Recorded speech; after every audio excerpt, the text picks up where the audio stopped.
Welcome to the show. Glad to have you with us. It's Ivy Nation Sports Talk, rolling into a brand new week, along with Jesse. I'm Sean, and it looks like Tommy Gunn's just dipped in and dipped out. The Dean is on spring break this week. Vince is on spring break this week, so no Vinny D this week. He'll be out. We've got a little bit different show schedule this week. We'll be here today, tomorrow, Thursday, and Friday. We actually won't have a show this Wednesday because I'm going to be in Cleveland watching Bruce Springsteen. So I'm going to be over there. That'll be a lot of fun for you guys. I'll chauffeur, be the taxi guy. Yeah. You're not to going, pay $300 to sleep at a hotel. You can sleep in my bed. All the good stuff. Absolutely. Going to talk a little Notre Dame defense here in a minute. We got to watch practice over the weekend. Smash the like button if you would as we get things started tonight. But you were just telling me, tell this story right before we came on. You were like starting to get into it. I said, just save it for the show because this sounds like it's a good one. So what happened on your FanDuel account? So yesterday I hit a crazy long shot bet. And FanDuel, as soon as I went on a walk actually while the bet was going on because I was like, I don't want to watch it. I want to get back home and just check my phone. Well, then I check my phone and I go to ESPN. I'm like, oh my gosh, the bet hit. Let me go to my FanDuel account. Well, then I try to log into my FanDuel account and it says that I've been locked out of my account and that I need to contact customer service. And so I contact customer service through their little chat feature. Yeah. And basically they're saying per state regulations, my account is under review for 72 hours because I hit too long of a long shot bet, essentially. So what was the long shot bet? What was it? I was telling you this over the weekend when I was there. I've been following a lot of the first pitch data, right? And so there were 3 first pitch plays that I did a round robin parlay on. Basically meaning I just needed 2 of them to hit, and Cal Quantrill throws a 90% first pitch strike. Julio Rodriguez for the Mariners swings at the first pitch 40% of the time. And so I sprinkled on various different bets that he would essentially put the ball in play. So there's one where he puts the ball in play and he gets out. There's one where he gets a single, and then there's one where he can get an extra base hit. I sprinkled on all of them, and I parlayed them with another game with similar type bets. Julio Rodriguez hit a first pitch home run. Wow. And that was parlayed with another situation like that. So $2 won me a $2 bet won me $1,000 yesterday. Holy smokes. So your account is under review over a $2 bet. Yes, that anyone could have made. But it just so happened that it was such a long shot and it won me $1,000. I mean, if they're going to put these things up there, how are they going to come back on people? Because that's what I mean. It's their own fault. I parlayed it. I followed the data, and it's not like it was a guarantee it was going to happen. It was just following the data and making the best outcome. And I'm actually pissed because I have $1,000 in my FanDuel that I want to bet on the championship game tonight and various other, I've just been hot recently. You're locked down. That's what it comes down to is you're hot, and now they think that you've got inside information. Yeah, I think that they think I'm like some bot or I work for the MLB or something, but it's just very frustrating. If you work for MLB and you're betting on MLB, you're probably going to lose your job. So maybe that's what they're just making sure that you don't. I don't know. Oh man, well that's awesome that it came through. Hopefully your account is unlocked here pretty soon, so you can actually take advantage. Yeah, they just said that your account. Get this too. They're like, yeah, your account is under review, and if we find something wrong, we'll reach out and let you know. But if not, it'll just be unlocked without any notice. It's like, oh, great. So I don't even know when it's going to become unlocked. Lovely. Well, so that's my betting rant for today. Yeah. Now, do the other apps offer those same like this? No, and that's why I want FanDuel is because I've been tracking the first pitch stuff this year, and I've just been really, I mean, it's just don't make the odds so crazy. It was like a plus 4,000 parlay with a plus 4,000. So it was like some incredibly that's why $2 won you 1,000 is because if they're going to make that available, they've got to come to grips with the fact that they're going to lose some of those. And only betting 2,000 or $2, but winning $1,000, it was a minimal bet. It's not like you threw even $100 on it or something, which is still a relatively small amount. So right. Like if you would have thrown $100 at it. Yeah. I'm getting nervous that they're going to get rid of these first pitch bets now. I bet they do. Because I follow data that a guy posts on Twitter, so I'm pretty sure other people played it as well. And I know I'm not the only one that did well yesterday. And that's all anyone has to do is because there are plenty, there's plenty of data out there, as we all know. Rob, I would love to complaining about data and analytics, and there's plenty of data out there. And if they're going to make those available, you got to take what comes with it. Yeah, it's like, I would love to sit and, make my own data all day long. But unfortunately, I tried doing that last year, and it's just a lot of time and manual input. And that would be essentially your 40-hour a week job. And so if someone else is going to do the legwork for you and you pay $5 a month just to look at their data, I don't get what's wrong with that. I'm just using my resources. That's right. That's right. Well, good luck. Hope it works out. Maybe by the time I'm in Cleveland Wednesday, have your account back. Of course, all my friends are like, why didn't you tell the whole class about the answers? Why didn't you let us all know? And it's like, oh, yeah, it's convenient now, but, it probably won't hit 99% of the time, and everyone will get mad at me because I'm telling them what to do. Well, and that's the thing, too, is like you can make a similar bet for 100 days in a row, and the odds are that if you're lucky, 15 or 20% of them will actually I wouldn't even say off that, like 5 or 10%. Yeah, exactly. You just happen to hit the right one on the right day. So when I came back and looked at my phone and saw that was a first pitch home run, I almost screamed. I didn't believe it. Because it's like all the data was pointing to it, and that's one thing, but for it to actually happen is a completely other thing. Yeah, no kidding. And I think the part that's the craziest as I screenshotted it right like an hour before the game because it was the Cleveland and Mariners game. So obviously, I have a bunch of friends here in Cleveland that are Guardians fans. And I told all of them, I was like, guys, I have a good feeling about this. Just sprinkle on it a little bit. And of course, no one did. And then afterwards, everyone texted me like, oh my gosh, I can't believe it happened. I was like, all I told you to do is put $2 on it. Well, you can't. It's so worth it. Obviously, it's just $2. Yeah. Tommy, I see Tommy put this in before he left. Sean, Vince, Jesse, do y'all wear man flops or do you rock out with your Crocs out? I have no idea what any of that means. Do you? Yeah, so man flops are like the ones that are open and it's like a okay. Big toe just your second toe. Just like regular flip flops, basically. Yeah, they're like a lot of people call them thong flops because it cuts. I'm a Birkenstock guy. That's what I wear. Yeah. So I'd say it's like a hybrid of. I don't care for Crocs. I don't like Crocs at all. I think the main attraction to Crocs is that they're comfortable because they're definitely not aesthetically pleasing. Yeah. I just like the slides, I guess, is what I would call what I wear. Yeah. Right? Yeah, you wear athletic slides. Right. Yeah. All right. You want to talk a little football? You want to get into some Notre Dame football practice? I think we need to. You guys got to see, a full indoor practice over the weekend. I think you're right. Full practice, spring on Saturday, spring practice. It was indoors, of course, because the weather was garbage here in town. But full pads. There wasn't any real tackling until the last team period of the day. So they didn't, do anything crazy. Jalen Sneed did not practice. The rising sophomore linebacker. This set off, kind of some unfounded speculation on the boards over the weekend. People were freaking out. He has some kind of injury, though. We don't know what it is because we can only get that kind of information from Marcus Freeman. And we're not scheduled to speak with Marcus Freeman again in a press conference setting until April 15th. So that is the end of next week. So we won't exactly know officially what's going on with Jalen Sneed, but that was the deal. He wasn't practicing. It was nothing beyond that.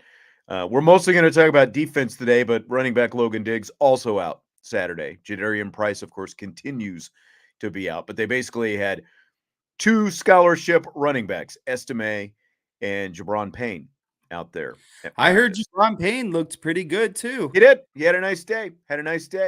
Like what I See, said. He had that's what basically the highlight of the day. that's what you want in a spring practice is if guys are hurt and guys that you don't get often to see when they get their opportunity, they need to step up and show that they can Yeah. take those reps. And that helps your team overall because that's pushing everyone and it shows that everyone can perform, at the one reps, quote unquote, if that's what you want to call it. Yeah.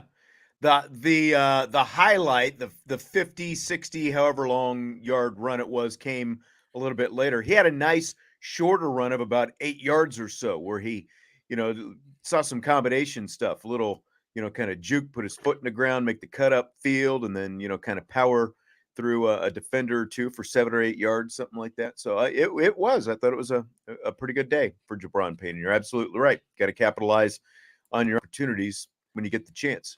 So, otherwise, let's talk some defense. What do you think? Yeah, I think that from what I've understood, that the defense kind of was the highlight of the practice and kind of gave the most meat to the practice. And since you were at practice and I wasn't fortunate enough to go, I think that roles should reverse today, and I should start hitting you with the questions. You're asking the questions? Yeah. All right. Let's do it. Okay. So my first question, I think, and overall kind of big picture is, what was the biggest takeaway from Saturday's practice? I think the biggest thing is just, first of all, this is just one practice. And, it's about a week and a half or so into spring practice. So we shouldn't overreact to anything, I guess, because it'd be really nice if we had another practice, even a half a practice, to kind of watch in a week or so to compare this one to, but we don't have that. So this is what we've got to go on, but don't overreact. But the only other part of practice that, that we're going to get to see is April 14th, a week from Friday. And that'll be, just the first 5 periods. So it's going to be a lot different than this one where we get to see the full thing. But, it was a day about blitzing and pressuring. And you talked about the defense kind of, running the day a little bit, pressuring the quarterback. I thought it was a good day for the defense. They got some pressure on both Sam Hartman and Tyler Buckner, made them, kind of have to make some quick reads and decisions, get the ball out quickly, that kind of thing. And mixed bag. And again, we're sticking more to the defense today. But on top of that, the coverage in the secondary I thought was really good. I don't know how many times I wrote down Hartman going through, read progressions, or, like looks right, swivels his head back to the left, that kind of thing, having to go through his progressions because of good coverage that the secondary was providing. There was a pass interference or two, there were obviously some plays made and stuff like that, but I just thought the coverage was really good out there. Both the pressures were good by the front seven, and the coverage was really good by the secondary. So I guess what's interesting to me based off what you say is I'm surprised that, and I get it that it's practice and so you got to work on things, but I'm a little surprised that they're working on blitzes relatively early in the spring, and throwing them at the offense considering, new quarterback, a lot of new pieces, some guys out. But I get it. Like you want to still have a productive practice and it's still things that you need to practice, but I guess I'm a little surprised that when I first saw that, a lot of it was blitz packages from the defense, I was a little surprised that they were kind of getting into that so early on in the spring because I don't really remember. And again, I didn't play for Notre Dame and all that kind of stuff, but I don't ever remember getting into kind of blitz personnels so early in the spring. And then a second thing that I guess observation that will come off what you just said was it's very important that the secondary can guard on the back end of blitzes. Mm-hmm. And I think that is a very important thing to highlight. It's great if you can bring, blitzes, but you expose your secondary. And so the secondary has to be able to stand their ground. Yeah, I think that they were, a lot of different things. One, when you're evaluating quarterbacks, kind of seeing how the quarterbacks were going to react to it. Two, you are essentially running auditions for both guard spots. You've got to replace both guards. So they did, it wasn't just all blitzes off the edge and stuff like that. There were pressures up the middle and some different things. I think that they were seeing how those guards, between the guards and some of the combo blocks with the tackles, how they would respond to some of that, So I think that they were doing kind of sprinkling a little bit of that with everything. And I also kind of go back to what Al Golden was talking about last week when we had some of the comments from him about how they've changed some things up, things that he learned from last spring to this spring, and maybe kind of what's important, what's not. You're right. Like practice 6, to be putting in a lot of blitzes and stuff like that, it was a little bit more surprising. I was trying to stretch my memory and think like we usually don't see a whole lot of this kind of stuff in the spring, but I think it was good for everybody to kind of test people a little bit. And as you said, even the secondary got tested as a result because you have to have good coverage if you're going to blitz. Yeah. And, I guess coming off of that, was there anyone that kind of stood out at any of those guard positions that, relatively stood their ground, or maybe someone that struggled a little bit throughout the day?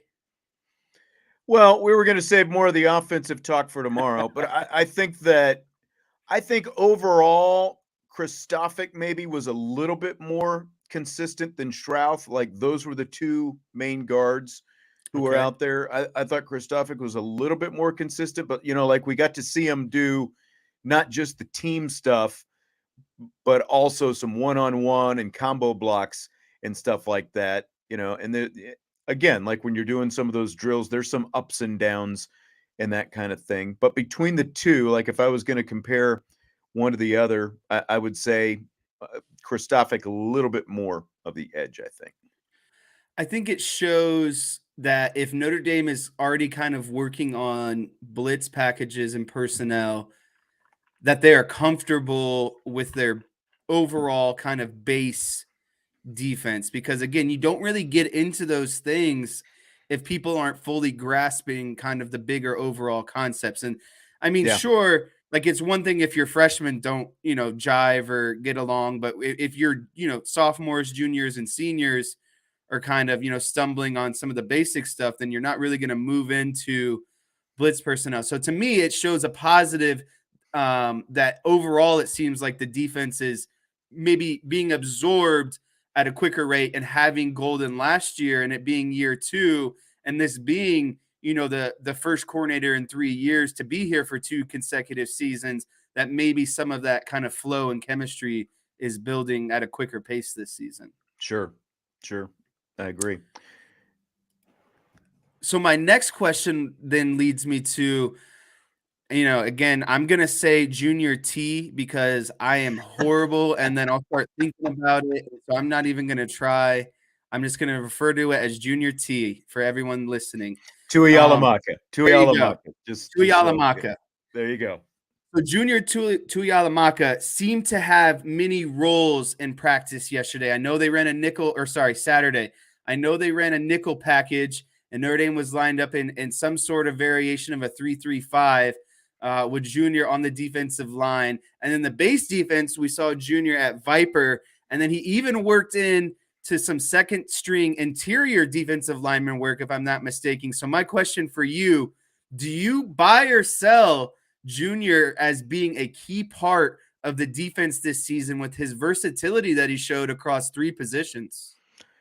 Before I answer that, I'll just say I see some of the Marist Liufau and linebacker stuff in the chat, and we'll get to that here in a minute. I think we were going to talk a little bit about Marist and some of the linebackers and stuff like that. But yeah, as to Tuihalamaka, one thing I think important to remember, when they put those guys out there on the field, is a lot of the mixing and matching that they're doing, since they're determining defensive starters on a practice to practice basis. So like just because like this group of guys was together, again, it's why it would be nice to have at least one other practice to compare it to, like to see, okay, how much consistency is there? Is this guy always out there with the first team, or is he sometimes with the second team? Who's always with those kind of things would be nice. Again, not complaining, it's just that like it gives you a base so you have a better idea.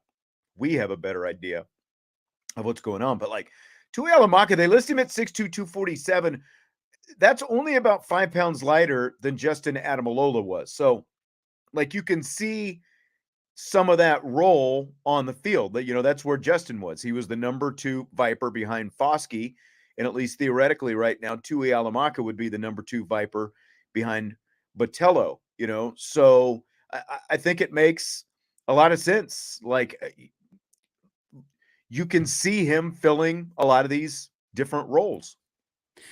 I think what makes Junior so special and versatile is a lot like Drew when Drew Tranquill. He reminds me of Drew Tranquill because when you move, like Drew Tranquill was a safety and got moved down to linebacker, right? And so the athleticism is there. And so when you move from linebacker to defensive line, basically what you're saying is we want to utilize that athleticism, and maybe he's a step or two like slow as a linebacker, but then when you move him down to defensive line, he then becomes a step or two ahead of everyone else. And so True. I think that is what's going to make Marist differentiate himself this season. Is he is quick, and it's not like he's a slow linebacker. He's not just Marist, not Junior. Sorry, Junior.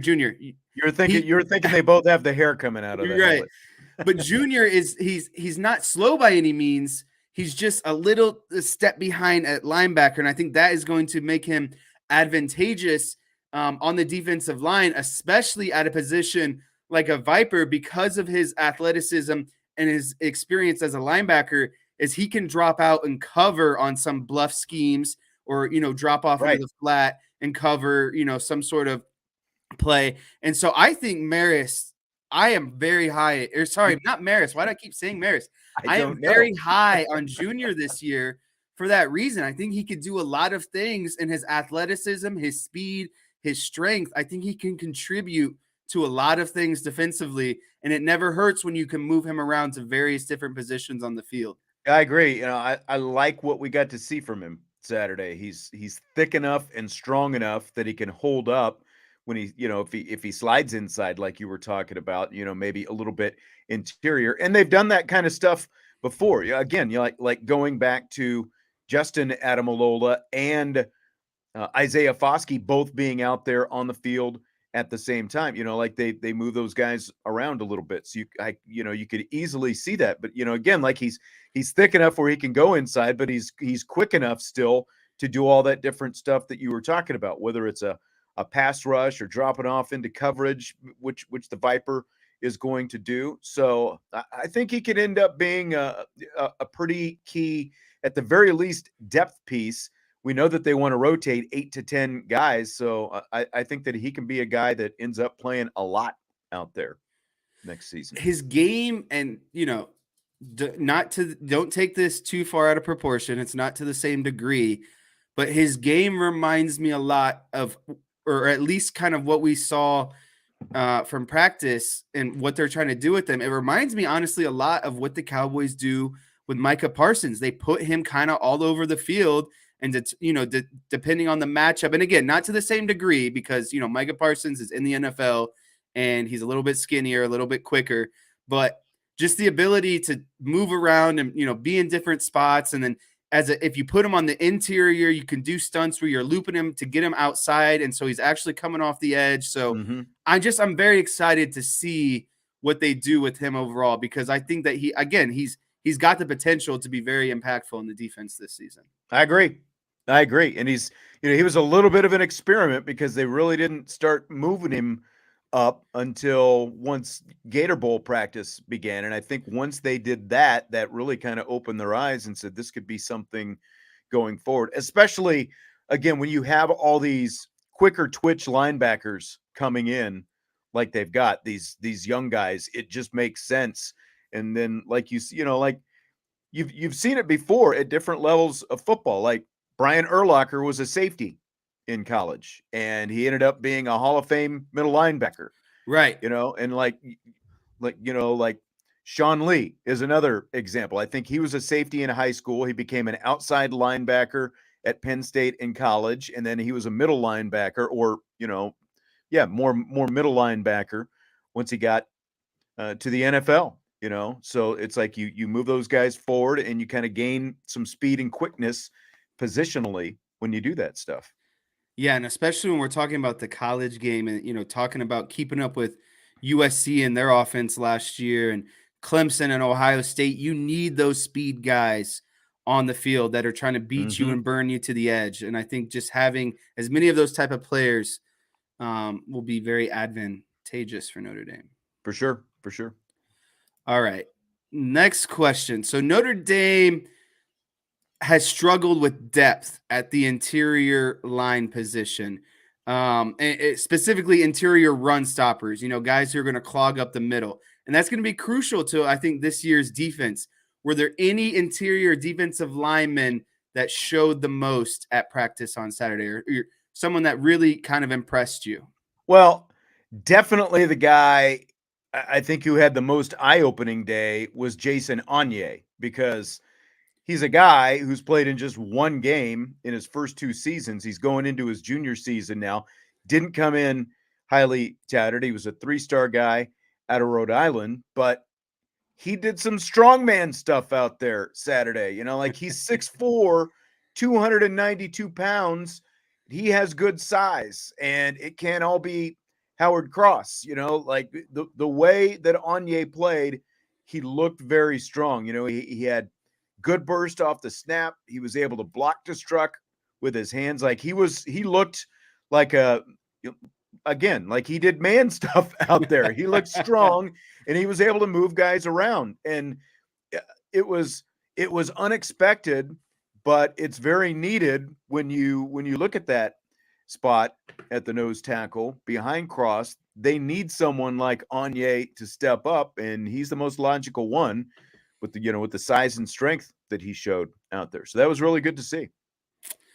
And that's something crucial because everyone points out maybe the deficiencies of the linebackers last season. And as a former linebacker, I got to show some love and have some sympathy. Is you got to have guys up the middle who can clog or just at least get their hands on those offensive linemen for a couple seconds. Mm-hmm. So then you as a linebacker can make your read. And that 1 to 2 steps is important because that's 1 to 2 steps that you're either getting to your gap or you're getting blocked just before you get to your gap. And so I think, again, that it's going to be crucial for Notre Dame to have guys that even if they're not making big plays, they're still allowing the linebackers to, roam a little bit more free in the run game this season. Yeah. I mean, I think Riley Mills looked pretty good too. He was solid last year, but I don't think that he was quite what we thought he was going to be last year. But, he was physical inside as well. But, again, like if you talk about pleasant surprises and guys we weren't really expecting to pop out there, Onye would be at the top of the list. Nice. So a little follow-up question that I have. Because we talked about Junior T now and some Onye. Was there anything about John Baptiste that surprised you, or did he just look like a vet or a guy that kind of knew what he was doing out there? And I know Brian was kind of talking about like when I hadn't really looked that closely at the roster, and Brian, because obviously we were sitting up there together, and he talked about him being 255, and it's like he looks bigger than 255, and he plays bigger than 255. So that was good as well on that strong side or that big defensive end, whatever you want to call it. The opposite of the Viper. Of the Viper, yeah, exactly. Like he plays that well. He's got some.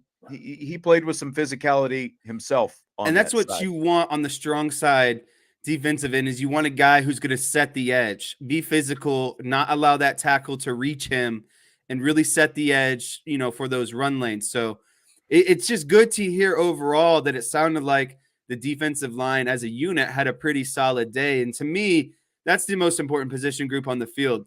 And, knowing how it's run now, hockey style, you're just kind of rotating different lines of defensive linemen in and out. You want that depth. And the reason why I value the defensive line so much is because they can provide security to your secondary and linebackers. If you're getting pressure, it's just that much shorter that your secondary has to worry about coverage. And if your defensive line can clog run lanes, it just allows your linebackers again to roam a little bit freer. So to me, that's got to be the most crucial part of Notre Dame's defensive, kind of overall plan this year is you got to have depth and you got to have more than just, a few guys that are going to be good. And so it's good to hear that there are a lot of guys across the board that had strong practice on Saturday. Well, and look, after, like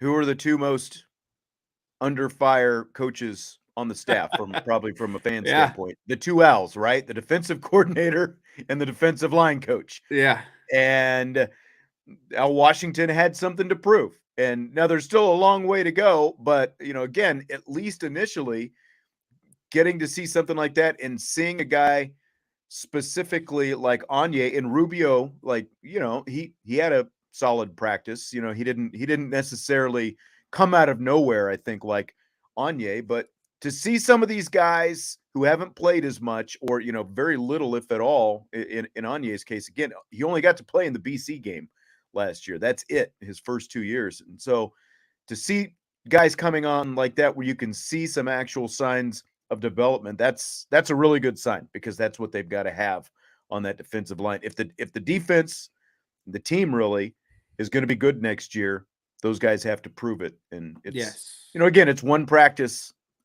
early in spring, but it's at least a really good first sign, I think. All right. So now that we've kind of, talked a lot about the defensive line unit, I think that it'd be good to transition into some of the linebacker work that you saw on Saturday. So my first, again, since the theme of defensive practice was blitz packages and pressures, my first question is, what did the veterans show? What did veteran linebacker Jack Kaiser show in the blitz game that stood out to you? I definitely liked him blitzing. Like he was able to get downhill. First thing I noticed when the linebackers lined up was he and Bertrand being out there together, at Mike and Will. And, he's only about 5 pounds lighter than Bertrand. And I like him so much better playing inside there at Will than at Rover. He was still outside there a little bit, but, he did a good job, like he did what he was supposed to do. He made good reads, he got where he was supposed to get, he got downhill quickly.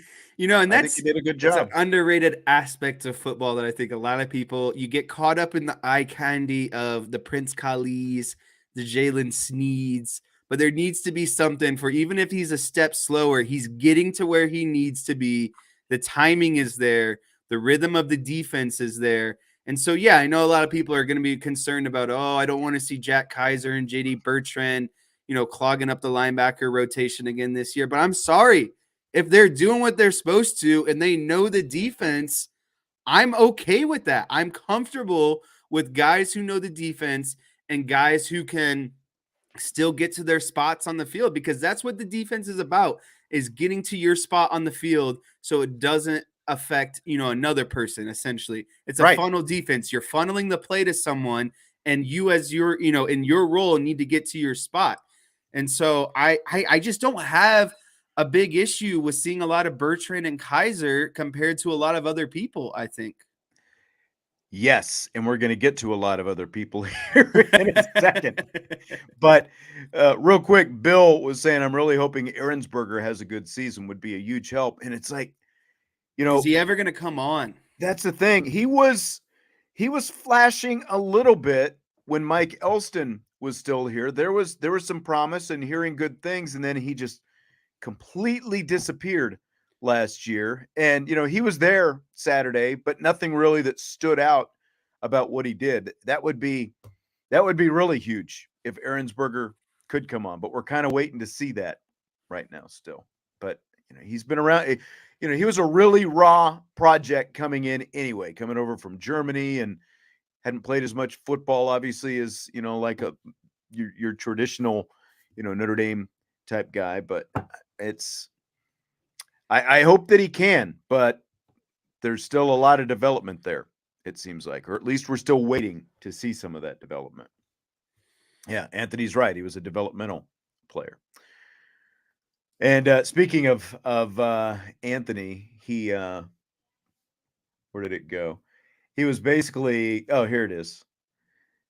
How hard is it for me to turn over the Q&A to Jesse? I mean, it's a little bit different. When I come up with straight thought-provoking questions. Yeah. I mean, come on.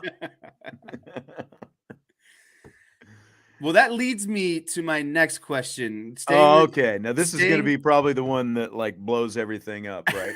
Yeah, I think this is going to be the one. So sticking to the linebacker room, you know, we know Bertrand and Kaiser. We know kind of Marist is stuck there in the middle. And then you kind of have, you know, right now, Kali and Sneed kind of in that third kind of tier.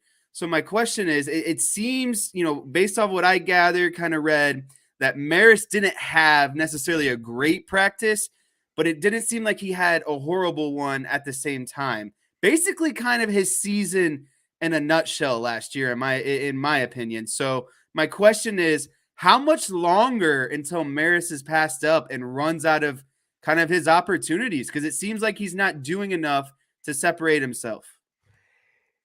Yeah, and you know, like Jeff was asking, you know, Marist not making any plays is concerning. Basically, looks like last year, kind of, you know, just what you're saying in your question. And you know, he was out there Saturday at practice, but you had to look for him, you know, to really notice him on the field most of the time, because it, just to your point, and to, you know, to that point, it didn't look a whole lot different from last year, unfortunately. And I don't know if it's his instinct, being unsure of assignment, you know, whatever it happens to be.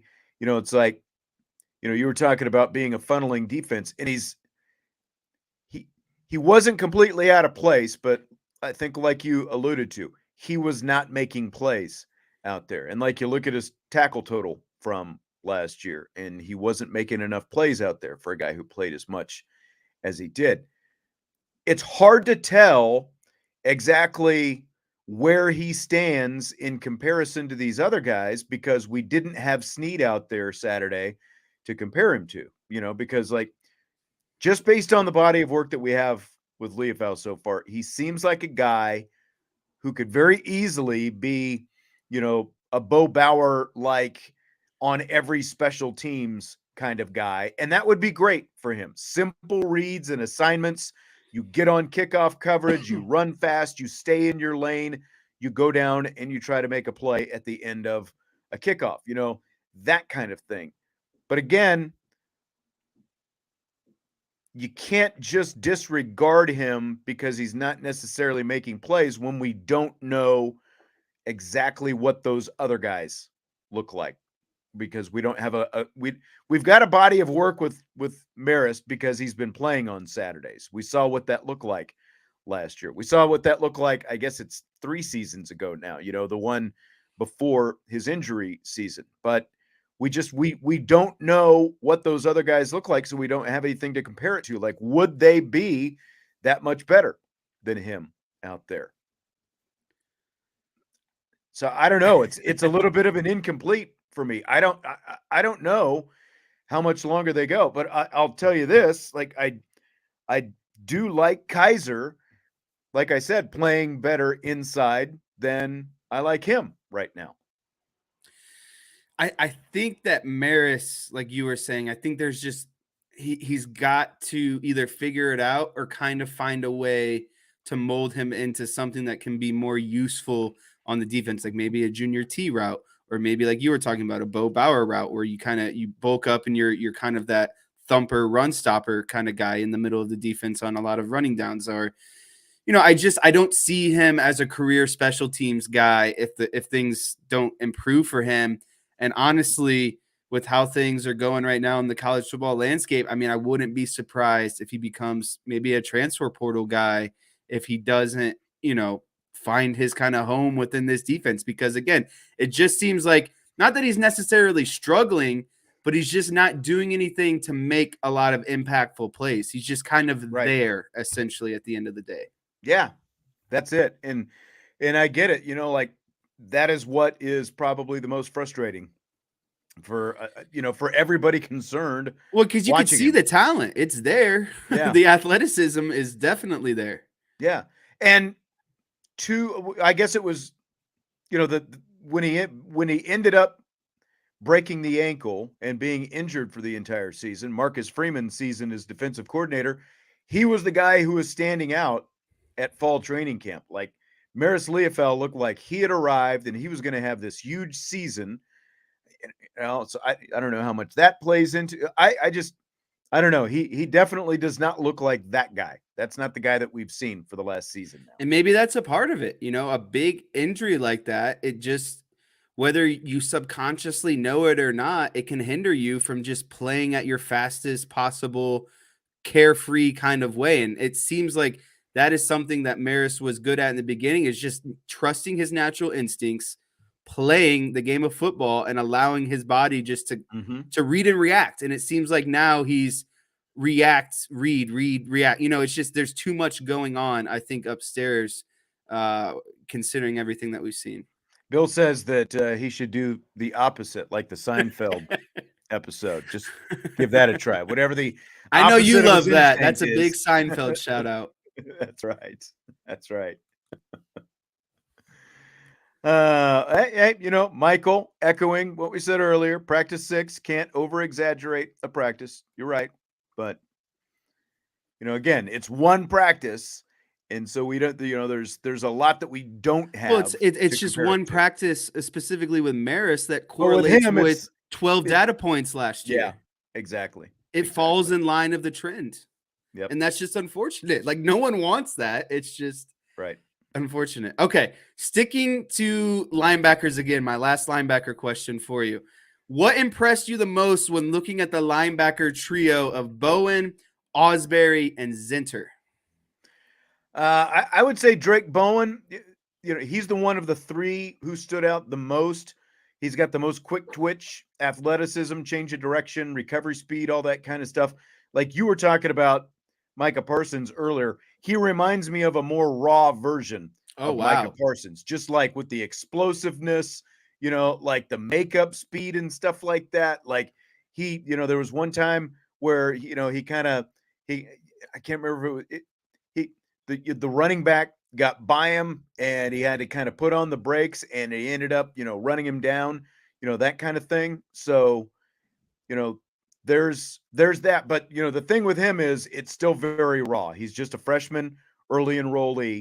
So I'll be curious to see how they approach him this year. Like if they try to preserve the year of eligibility, or if they put him on a bunch of special teams to take advantage of that athleticism and everything that he has. But I mean, he's a football player. For him, it's just a matter of, figuring out the intricacies of the defense. And I think that it's like that with all three of these freshmen, like a bit of that with Ausberry. He was playing rover out there and, maybe like a step or two, slow from a processing standpoint, and really no different with Zinter. He would probably be at the lower end of the spectrum, just in terms of, between the three, knowing where he was supposed to be and that kind of thing. And again, it's like, it's a complicated defense. I think for the most part, all the veterans were playing a lot faster in this defense that we got to see out there than what we saw for good chunks of last season. So I think that is a really good sign. But for these young guys,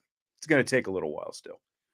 But it's very good to hear that Bowen was at the top of athleticism, plays, and being at in terms of the freshmen, and being at the top of kind of having the most knowledge of what was going on. It seemed like he led kind of both fronts of, knowing what's going on and just kind of making some wild plays. Because I think I read it somewhere that, he was running man-to-man on a wheel route on a running back. And for those out there, that is a very, very hard task for a stationary linebacker to get into the hip pocket of a running back on a wheel route. I got burned in a spring game off a running back, kind of not even a wheel route, just basically a vertical out of the backfield. And it is not fun. It showed up on tape, and it's a hard task. It is a hard task. I bet it is. All right. Last defensive question. We got to get into the little, maybe some secondary here. Are there any other guys on the defensive side of the ball that stood out that wasn't mentioned, in our linebackers and kind of defensive line talks? I was going to say, I mentioned John Baptiste. I'd say the secondary, I saw somebody talking about Mickey, grabbing and stuff like that. I thought he had a solid day out there. I thought he had an improved day from what we were able to see of him. He was kind of a spring star last year, but again, I thought the secondary played really well. I thought Clarence Lewis had a pretty good day out there. Mickey was at the field. Benjamin Morrison was, just Benjamin Morrison on the boundary. But I thought those guys looked pretty good out there. The safeties, were solid. There was nothing busted at the back end. Depth is, still just going to be the biggest thing with the safeties. But I came away, like you can talk again, you can talk about Mickey clutching and grabbing or whatever. I mean, a lot of cornerbacks do that. Kind of taught that in some respects. Yeah, I came away with a pretty good vibe on him. So nothing bad to say about that. Well, that concludes my defensive he's question. Grilling. Yeah, should we flip the script back over? Let's do it. Are you ready for rapid fire? I am. It's about time I answer the questions. It's what the people really care about. Yes, that's right. All right, so let's go to Marty Biagi, the new special teams coordinator. We got to talk to him after Saturday's practice. He was asked if they're experimenting with punt returners, and here's the answer Biagi had. And as we get towards the end of camp, we'll really be putting guys in competitive situations to where they'll have to perform in a competition mindset. But we want to be just as dynamic in the return game as we are, or Coach Mason the previous year was in the block game. So if you can create a two-headed monster, then you can really have a lot of success. So we are actively trying different guys there. My biggest thing is I want guys to learn what they have to do to earn the right to be the returner, so they learn the front line stuff or the different positions, so then they have respect for those guys. So now when they're the returner, it's not all about them. It's about the guys that are setting up to make the blocks, because then I think they take a lot more pride and have a lot more respect for the whole unit, as opposed to just trying to act like, oh, I'm just the returner, that's all I do.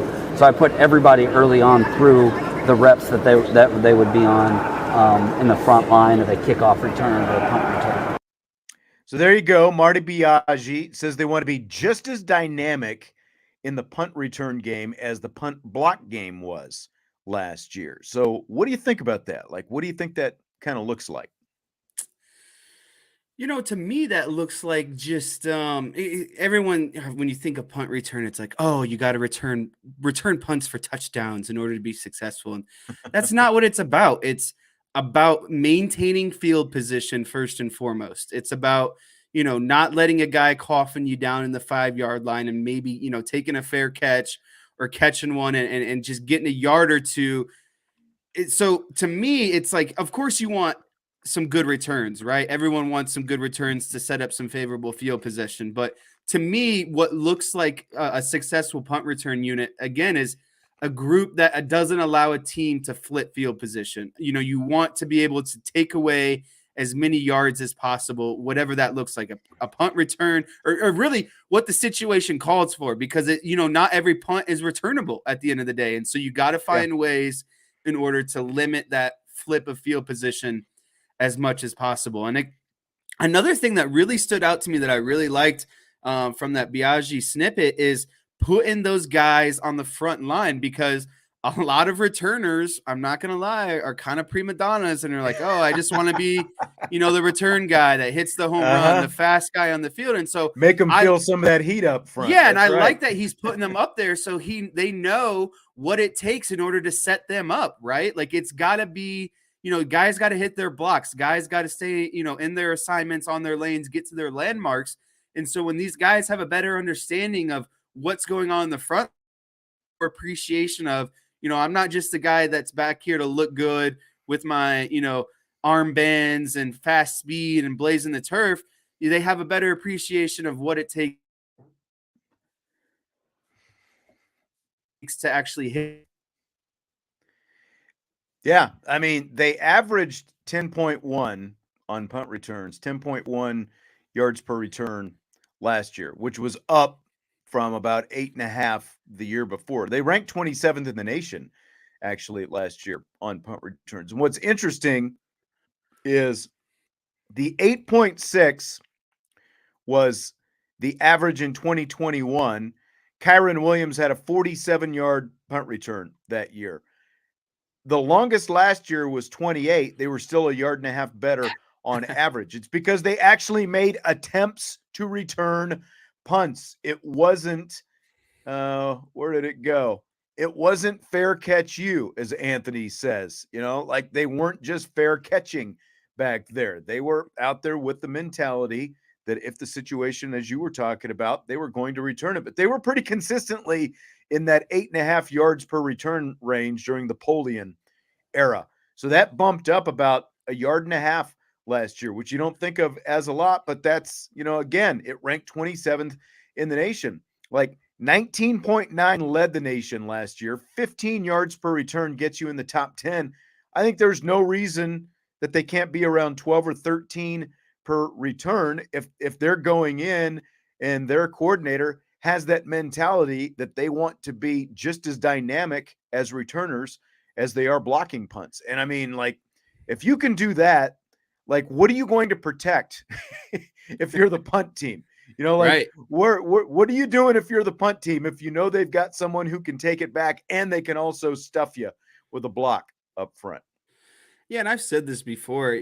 This has to be credited to someone like Marcus Freeman because he has come in here and changed the mentality and mindset about special teams in general. Because it's one thing to have a special teams coach, but if your head coach isn't on the same page of we want to make a difference on special teams, we want special teams to be advantageous to us, then really it doesn't matter. And so I'm not, when we were talking about Biagi coming in and replacing such a successful coordinator last year, what were there concerns? Of course there's concerns, but when you have someone like Marcus Freeman kind of preaching or giving the mindset of and enabling his, special teams coordinator to be impactful, I think that is kind of the overall bigger thing. So I'm really excited to see, what they can do this year and potentially, even take some sort of step forward. And maybe a step forward looks like, taking a half step back and blocked punts, but a step forward in punt returns or kick returns or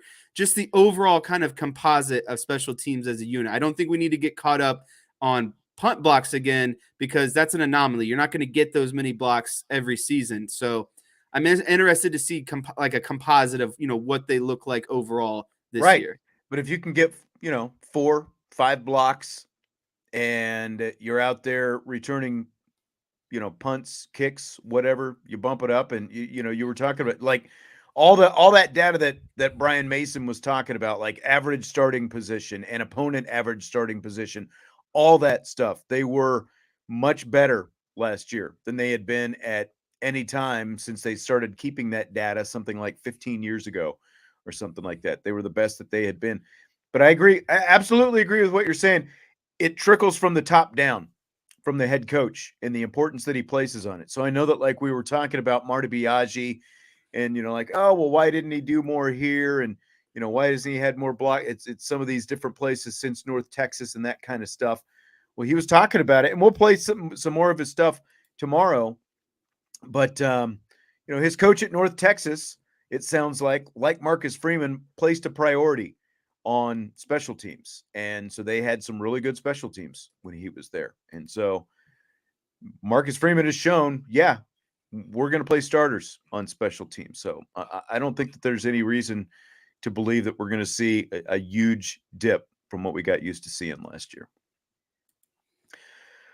So we talked a few days back about the Jack Swarbrick, Father Jenkins op-ed in the New York Times regarding NIL and other things. One of the things they're calling for is a national database for disclosure of NIL funds. In other words, if a school pays player X amount of dollars, there's a database where they keep record of all that, who's getting paid what and what services were rendered. So Jack Swarbrick, as we mentioned, was on the College Football Inquirer podcast that same day that the op-ed came out. And Dan Wetzel, who's one of the hosts of the podcast, said last week that there's a problem with that. And that's if you have to disclose what everyone's making, it kind of shuts the system down because you have to be able to negotiate without the other side knowing what the counter offer is. So do you buy or sell that, Jesse?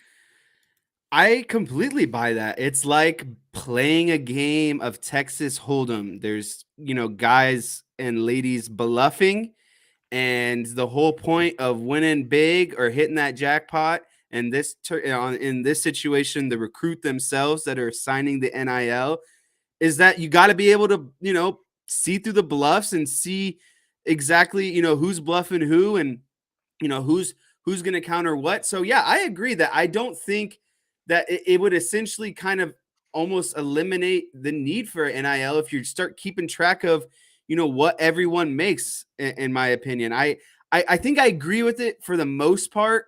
Like most things, there's pros and cons of both sides, but I predominantly agree with that. If you created some sort of tracking system, I think ultimately, bigger picture, it would lead to more issues down the road. I don't think it would be more helpful in the long run. Yeah, I mean, it's a big buy for me, and it's something that I hadn't even thought about when we were, sitting there going through all the that op-ed and listening to Swarbrick in that interview with those guys on their podcast. I mean, it's kind of funny because the whole season premiere of Succession, if you watch Succession on HBO, it was basically about this, like the negotiating thing. It was like two sides are trying to negotiate with a third party, and like one side doesn't know what the other is going to pay, and so of course the price keeps going up because the other side doesn't know what one is bidding. But if you had that information, it changes the complexion of the bidding very quickly. But like, think about it. If there's a high school defensive end out there and he knows what, say, Isaiah Foskey, if he knows that and I'm just throwing this number out there, I'm not saying that Isaiah Foskey got this, but if he knows that Isaiah Foskey got like $250,000 for whatever his top NIL deal was when he was at Notre Dame, all that kid, again, a high school kid trying to decide where he's going to go and how big a factor that NIL is going to have. Well, all he has to do is go to whoever's going to give him $300,000 and up, and the whole deal is off. So it was a very interesting perspective. And like, when you think about it, like, it's also a little bit like Jack Swarbrick is talking about the need for all this disclosure and stuff like that. Well, Notre Dame is a private institution. So like, as a private institution, they don't have to disclose coaches' salaries and all that kind of stuff. So, it's like they want everyone else to disclose what's being paid in NIL, but they're still not even disclosing coaches' salaries for that matter. So there's a little bit of irony there. Yeah, definitely. Speaking of NIL, Charles Barkley, did you see or hear any of his 60 Minutes interview? I did not. I should, though. You're about to hear some of it. You're about to hear some of it. Here is Charles Barkley on 60 Minutes on the current state of college basketball. Game today. It's a travesty and a disgrace. I'm so mad now how we can mess up something that's so beautiful. How do we mess it up? We can't pay all these players. Translation: Barkley hates the new Wild West of college sports, where players go to the schools that can bid the highest. In the next 3 to 5 years, we're going to have 25 schools that's going to dominate the sports, and these schools who can't afford or won't pay players are going to be irrelevant. All right. So do you buy or sell what Charles Barkley is saying there? I can't give a full buy or full sell on this one because I think there's a lot of truth to both sides. If he made this statement 4 years ago and the NIL was around and the transfer portal wasn't where it's at, I would say that I would be more of a buy. But considering where the transfer portal is at, I'm going to say that I sell this, I think, majority, just because of that. I think that it's one thing. Yeah, sure. Guys there's only so many spots at a school, right? And so when they fill up, they're not just going to keep filling up more spots than they need. Right. And essentially too, with the transfer portal, is that not everyone's a fit. So even though they're getting an NIL deal, they're not going to be a fit. Maybe the coach leaves, maybe, they don't fit into whatever scheme it is, basketball, football, baseball, whatever it is. Just because you're there and got the NIL doesn't mean that you're going to stay there forever. And it doesn't mean that you can just keep adding pieces and pieces. So I think there's enough pieces to go around college. And I think that if you don't fit initially, the transfer portal allows you to disperse a lot of talent over the landscape of college sports and get a better fit for, where you are. So I'm actually more of a sell on this. I think, again, there's some truth to what he's saying, but Charles is just bitter that he couldn't make money back when he was in college. I think you're right, because, like for starters, he's saying, well, if it's going to be 25 schools, they're going to have all this power. Well, I mean, right now it's like 4 or 5 that really have all the power. So if it goes to 25, that's actually a little bit of a win compared to where we are right now. Right. So, right. I do agree that the system is screwed up, but I sell what he's talking about a handful of schools being able to run everything because of what you were talking about between NIL and the portal. It's actually spreading things out more. It's like when Alex Rodriguez, way back when he signed the big fat contract, when he left Seattle to go to the Texas Rangers, it's like the Rangers paid all this money. They got Alex Rodriguez, but they didn't get a bunch of other guys, so like why do you think Nick Saban's complaining about NIL right now? Because other schools and their collectives are able to come up with a little bit of money. They're actually taking away from Alabama. So like Colorado or Washington or whoever, might, like Baylor, that, whoever it happens to be, they might get some of these guys, but I don't think that they're necessarily going to stockpile it. I think the greater chances are just what you're saying, between the portal and NIL, you're going to see this talent actually spread out a little bit more. Well, it's just one they're thing. They're not all going to run to one place. Right. And it's one thing to just take the money and sit the bench, but I would make the argument that no one wants to sit the bench in the college level. So if you're making, say someone throws, these are hypothetical, $1 million at you and you never get to see the field, but then someone throws $500,000 at you and you're not guaranteed, but you got a shot chance to play. Yeah. And you're getting rotational snaps. I would turn down the money because it's still $500,000 and I have a better chance of making more money by going to the NFL because I actually got tape and experience and playing time. So I don't necessarily see it as Charles Barkley does. Yeah, I agree. I agree with that. Jeff wants to know, he says that you can get a little salty with me sometimes. How many times did I have to take you to the woodshed when you were a kid? We would wrestle a lot. That was our thing. We would wrestle in the living room whenever we'd get a little testy with each other. That's right. And, like he wasn't always as much bigger than me as he is now, so like things were easier. What I was thinking of a lot recently is I'm actually impressed with, when I was a kid, you'd always come home from work and you'd always work for like 4 to noon when you were at the radio station, and it would be the summertime.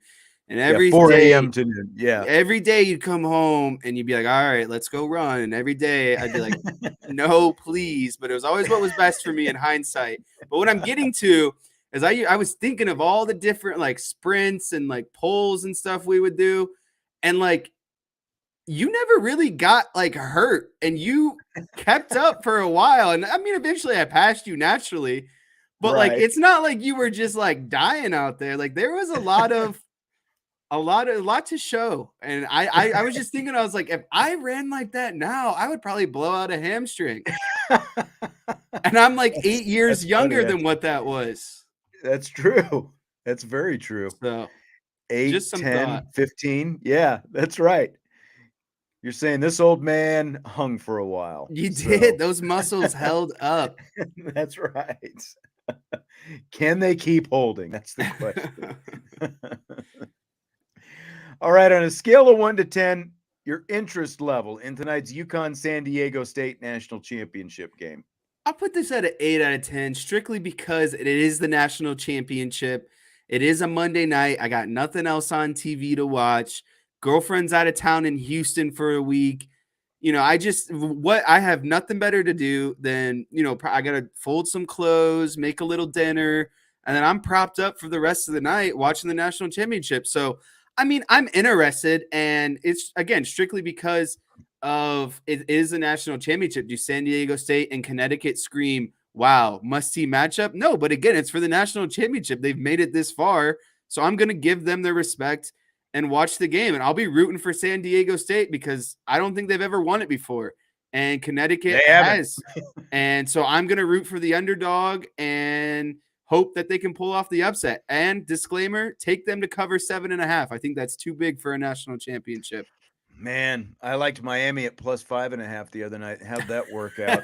They didn't shoot very well, but no. Again, this is two good defensive teams against each other. But I think I would obviously give UConn's offense an edge, but I just feel like 7.5 is just a little too much for the national championship. Yeah, the San Diego State head coach Brian Dutcher, like he was an assistant at Michigan. It's like he was the guy who helped recruit the Fab Five to get them to Michigan, but like there's no Fab Five. There's no Eric Montross or Christian Laettner or, any of these guys out there, so it's just a bunch of no names and they're lacking stars. And it's like, UConn should be kind of a Cinderella, but we've seen them win some national championships before. And I think they're probably going to win again tonight. So I'm maybe a notch above Anthony. He says a 0 is his interest. Mine is not that much greater. I just really, it's not last year, that's for sure, when it was Kansas and North Carolina. So my interest level is very low. I had a much higher interest in yesterday's women's national championship game. So fill in the blank. It's blank that the refs let them play and officiating were all trending on Twitter in the fourth quarter of yesterday's LSU-Iowa women's championship game. It is not shocking that the refs let them play and officiating were all trending during that fourth quarter. And it's just going to echo what my biggest gripe has been this entire tournament. I even, when I saw you over the last weekend, and I think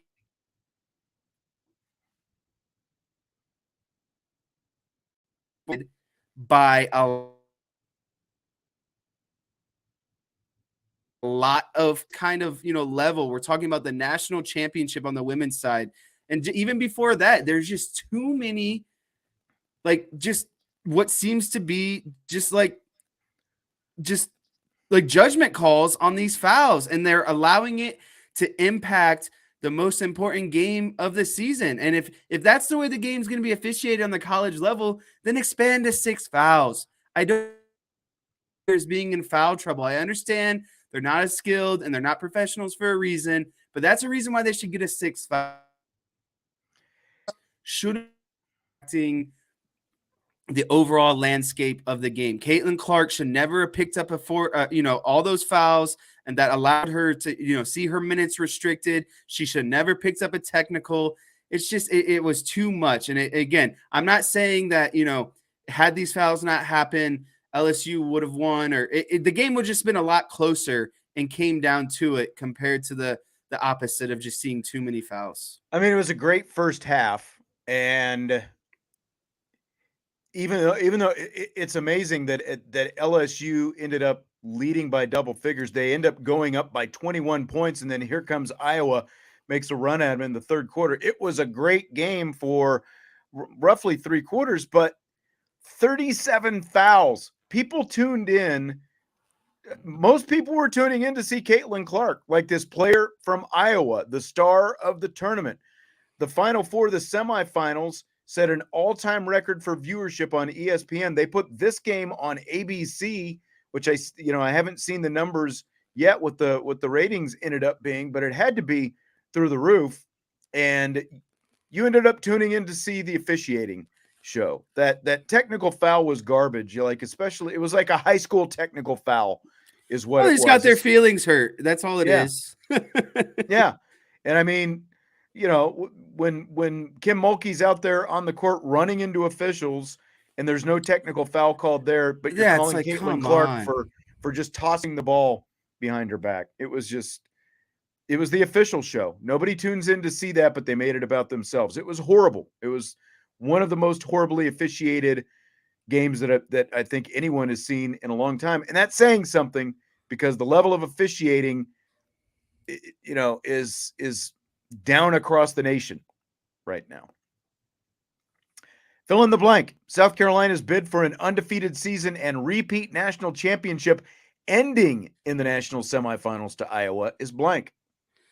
South Carolina's bid for an undefeated season and back-to-back national championships ending in the semifinals is honestly, again, pretty shocking, because it looks like no one could beat them the entire season. And the fact it's shocking on two terms.